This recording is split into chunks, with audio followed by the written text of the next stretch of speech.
শুরু করছি মহান আল্লাহর নামে, যিনি পরম করুণাময় ও অসীম দয়ালু। সূরা নাসর, মদিনাবতীর্ণ, আয়াত ৩, রুকু ১, অনুবাদ।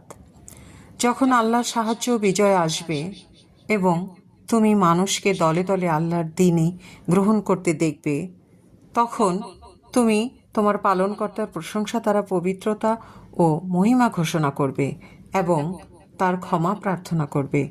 নিশ্চয়ই তিনি ক্ষমাশীল।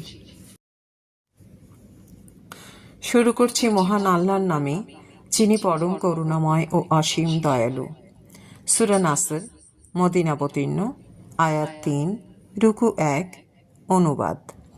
যখন আল্লাহর সাহায্য বিজয় আসবে এবং তুমি মানুষকে দলে দলে আল্লাহর দ্বীনে গ্রহণ করতে দেখবে, তখন তুমি তোমার পালনকর্তার প্রশংসা দ্বারা পবিত্রতা ও মহিমা ঘোষণা করবে এবং তার ক্ষমা প্রার্থনা করবে। নিশ্চয়ই তিনি ক্ষমাশীল।